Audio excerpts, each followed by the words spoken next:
Oke, bismillahirrahmanirrahim. Assalamualaikum warahmatullahi wabarakatuh. Eh, Alhamdulillah kita masuk kepada pertemuan ke-13, di mana ini adalah tentang kuliah analisis video pembelajaran ya. Video pembelajaran yang saya buatkan ini mungkin cukup sederhana, hanya sebuah video tutorial. Karena mau tidak mau video pembelajaran yang saya buat ini adalah hanya screen layar aja ya, jadi tidak berbentuk apa ya, yang lain-lain gitu kan ya, enggak gitu.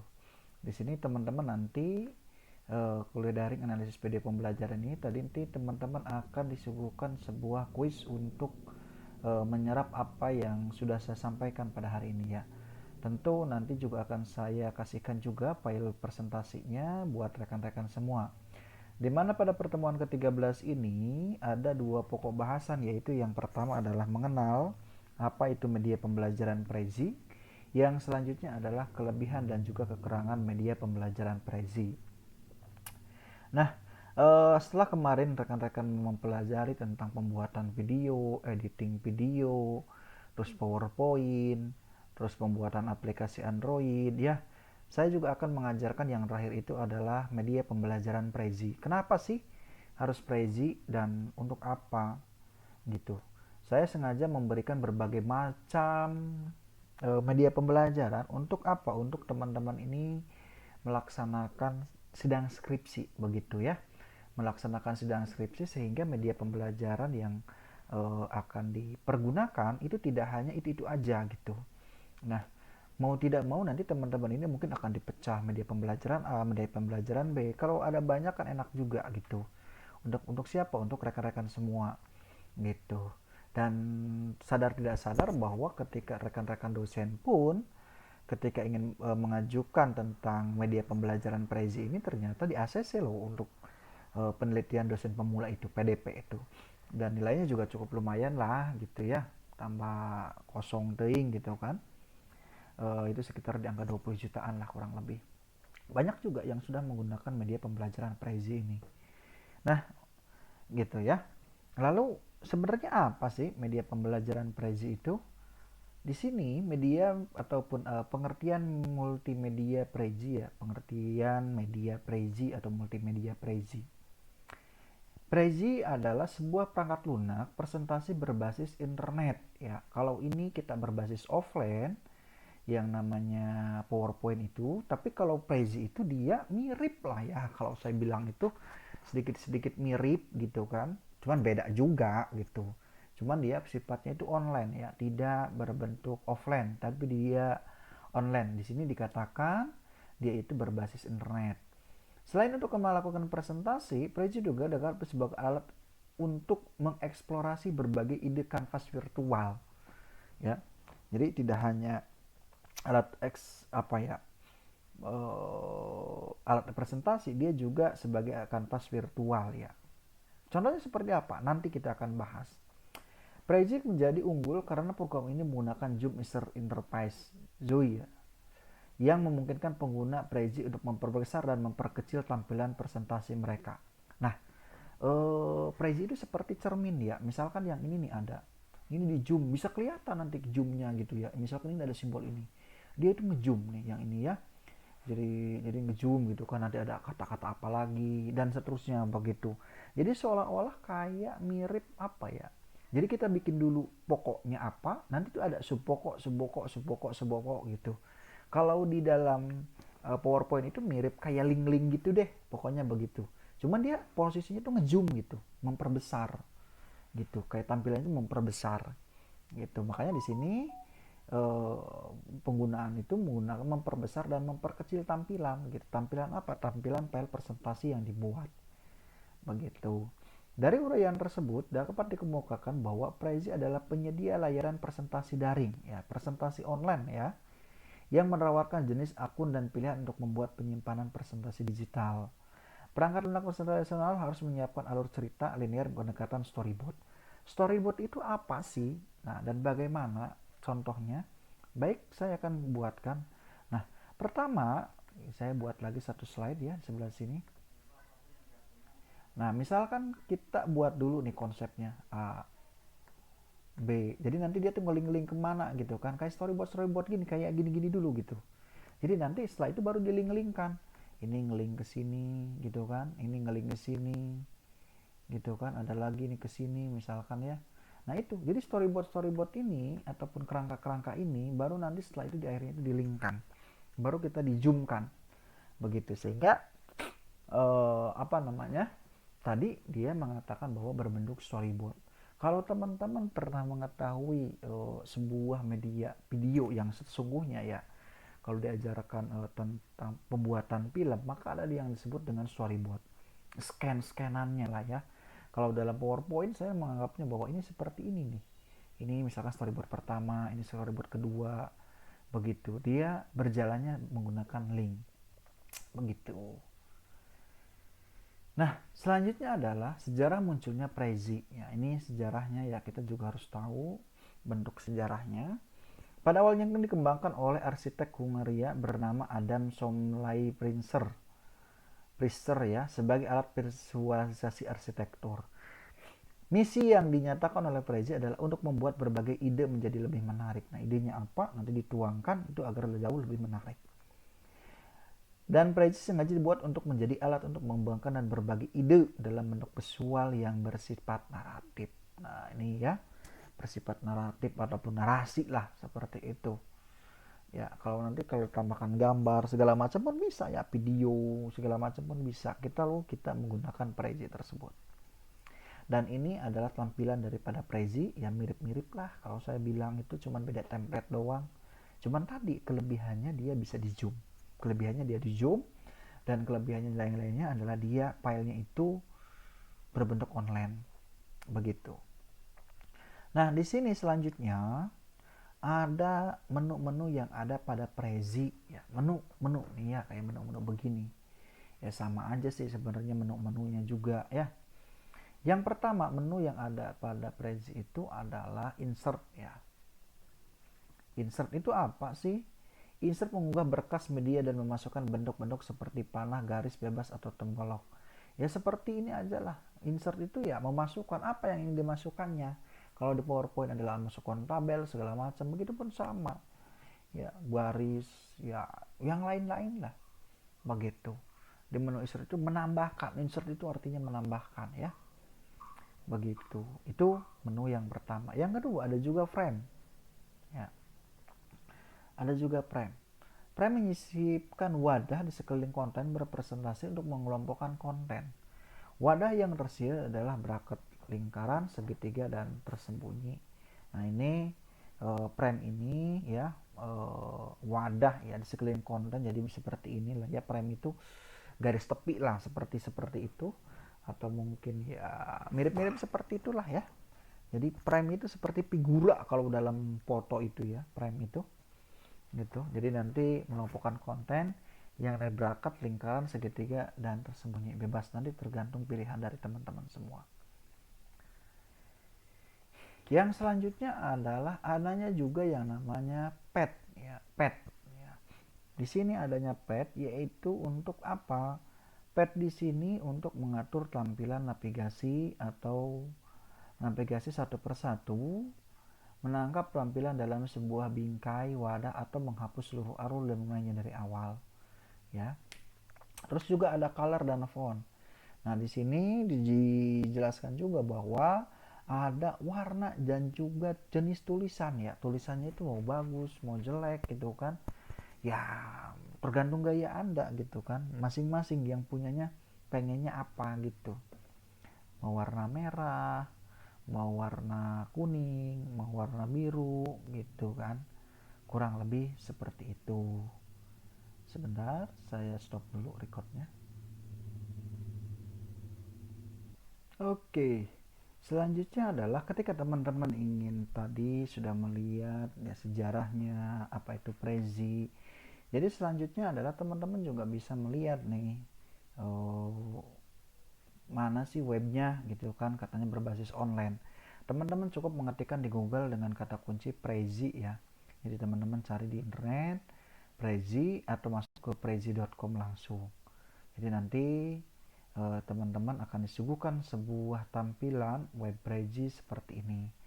Tentu ketika teman-teman setelah membukanya ya, teman-teman diharuskan untuk login ya, untuk login. Ada juga printing, ada get started gitu kan ya. Ini ada beberapa menunya ya. Ini menu daripada Prezi-nya. Biasanya kalau kita ya, karena ini sifatnya berbayar, kita bisa tentu bisa melakukan apa ya bahasanya, yang trial ya, yang trial. Kalau teman-teman punya yang edukasinya ya silakan tinggal for student ataupun for educator, terserahnya ya. Jadi teman-teman mau memanfaatkan yang mana. Begitu, yang jelas ini adalah bentuk tampilan dari prezi.com. Begitu. Sini juga ada kontak ininya ya, misalnya hapus dulu ininya. Nih. Ya, sebentar. Nah, selalu teman-teman bisa melakukan proses login ya. Login di sini ya. Atau get started bebas lah. Sebentar. Aduh, laptop saya ternyata lumayan berat juga ya. Ntar ininya dihapus-hapus dulu. Nah, jadi teman-teman tinggal login with Google aja kalau ininya sudah di Google-nya ya. Sign up atau login lah, bebas. Harusnya sih login langsung bisa sih, karena kan dia nanti butuh autentikasi ya. Saya misalkan pakai akun yang ini.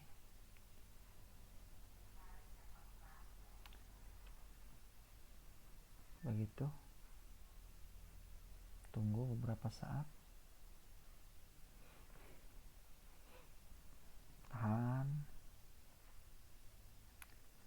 Tahan dulu, next. Biasanya disuruh apa gitu, mengatakan I agree, continue. Nah, ini saya menggunakan versi yang gratisannya ya.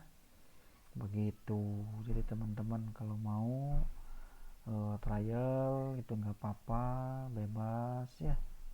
Ini ada, kita pakainya yang free aja ya, try free ya, atau continue with basic aja. Kita kan nggak mau bayar juga ya.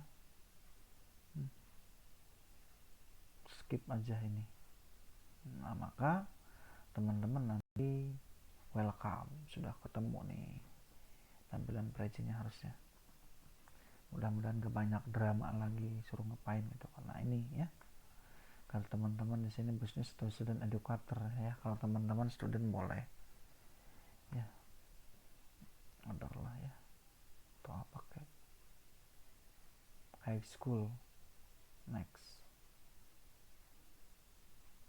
ya. Tunggu more content, skip aja biar cepet-cepet kita ketemu ya.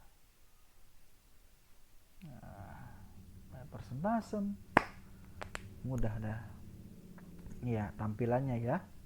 Ini tampilan daripada Prezi-nya ya. Begitu. Mudah kan? Teman-teman ya daftar kayak Facebook, mungkin kurang lebih seperti ini. Ya, tapi yang jelas teman-teman login dulu Gmail-nya ya. Begitu.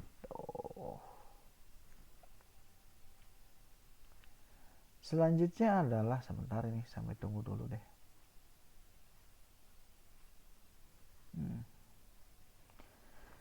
Sambil menunggu, boleh teman-teman sambil ngopi. Bismillah.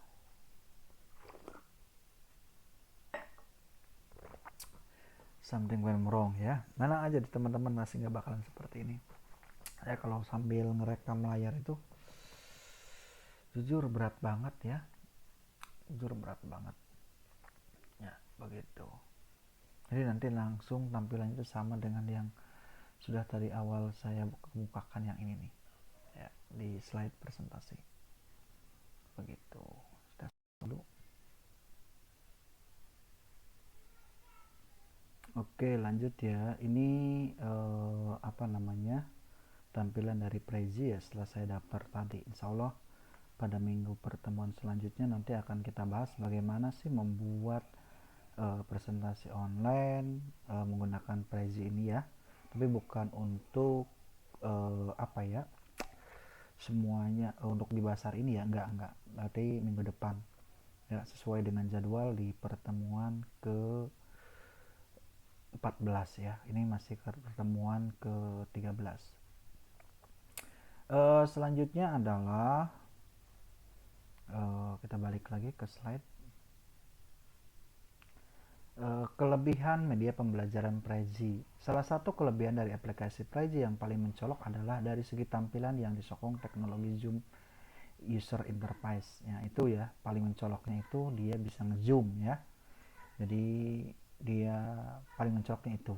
Dengan menggunakan Prezi, Anda dapat membuat presentasi dari jenis linear maupun presentasi dengan jenis non-linear. Berarti bisa satu arah gitu kan, ataupun kita berpindah-pindah dah, kurang lebih seperti itu.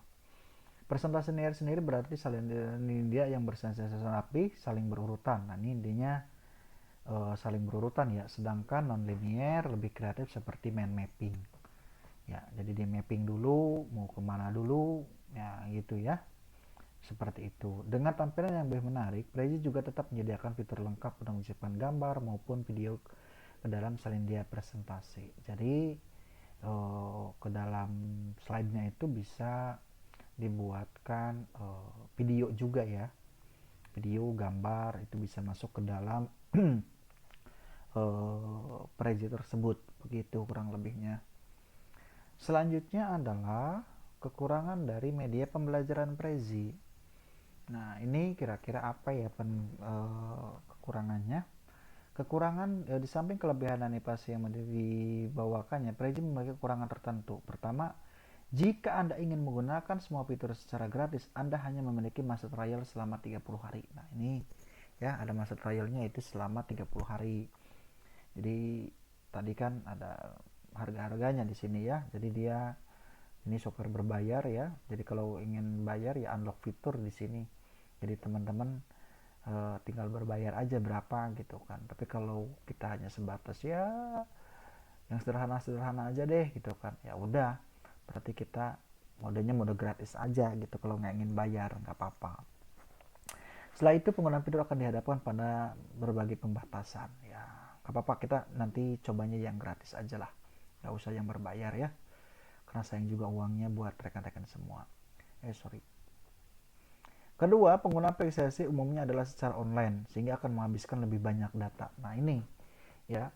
Jadi kalau teman-teman yang mungkin di daerah pedalaman atau mungkin yang kurang sisa sinyal, ini akan cukup merepotkan ya. Begitu. Gitu ya. Jadi buat teman-teman ya mau nggak mau kita harus online gitu kan. Walaupun pada dasarnya digunakan, bisa juga digunakan secara offline, tapi penginstalasinya cukup lumayan rumit ya, dan cukup memakan waktu juga gitu.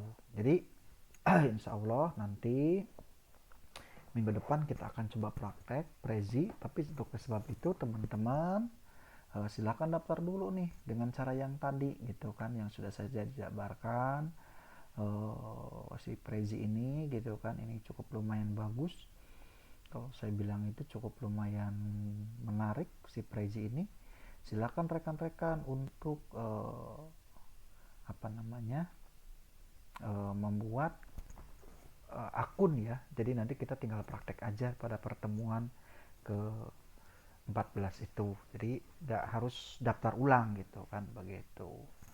Nah, oleh sebab itu saya tunggu gitu kan. Dan jangan lupa nanti diisi kuesioner ya, seperti biasa. Oke, mungkin hanya itu saja yang dapat saya sampaikan. Kurang lebihnya mohon maaf. Assalamualaikum warahmatullahi wabarakatuh.